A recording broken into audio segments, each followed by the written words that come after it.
तो कहानी शुरू होती है बहुत पुराने समय से, जब केरल के घने जंगलों में सिर्फ अंधेरा रात में नहीं बल्कि लोगों के दिलों में भी रहता था। हमारा मेन कैरेक्टर है थीवन। थीवन एक सिंगर है जो अपने मालिक के लिए गाने गाता है, लेकिन एक दिन वो अपने मालिक की कैद से भाग जाता है। अब जंगल इतना घना है कि वहाँ से बाहर निकलना लगभग नामुमकिन है। थीवन कई दिनों तक जंगल में भटकता रहता है, भूखा प्यासा और पूरी तरह से अकेला।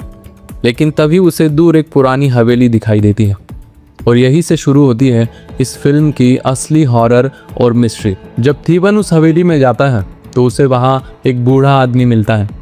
यह आदमी बहुत अमीर लगता है, उसका रहन सहन किसी राजा से कम नहीं, लेकिन हवेली के अंदर का माहौल बहुत अजीब है। वहाँ बस दो ही लोग रहते हैं, एक ये बूढ़ा मालिक और दूसरा उसका नौकर। मालिक थीवन को वहाँ रहने देता है। थीवन को लगता है कि शायद उसकी किस्मत बदल गई है, लेकिन धीरे धीरे उसे एहसास होने लगता है कि इस हवेली में कुछ बहुत गलत है। वो बूढ़ा आदमी बहुत चालाक है, वो हमेशा माइंड गेम्स खेलता रहता है। वो लोगों को साइकोलॉजिकली कंट्रोल करता है। कभी वो नौकर को डराता है, कभी थीवन को कंफ्यूज करता है। धीरे धीरे थीवन नोटिस करता है कि नौकर बहुत डरा हुआ रहता है, जैसे वो किसी के कंट्रोल में हो। और फिर एक दिन नौकर थीवन को एक शॉकिंग सच बताता है। नौकर बताता है कि ये बूढ़ा आदमी इंसान नहीं है, असल में ये एक चट्टान है। केरल की फ्लोक्लो में चट्टान एक खतरनाक शेप शिफ्टिंग डीमन होता है।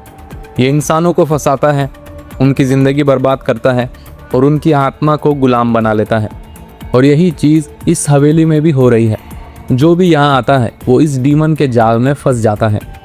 अब असली डर यहाँ से शुरू होता है। ये डीमन सीधे हमला नहीं करता, वो लोगों के दिमाग से खेलता है।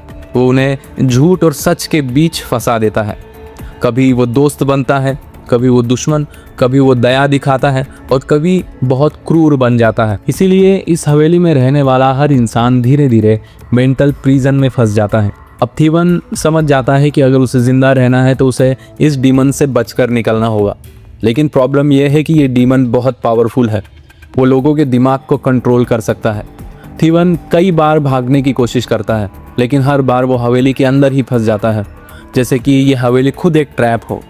फिल्म का सबसे शॉकिंग मोमेंट तब आता है जब हमें पता चलता है कि ये डीमन सदियों से लोगों को ऐसे ही फंसाता आ रहा है। वो एक इंसान को नौकर बनाता है और फिर एक नया शिकार ढूंढता है।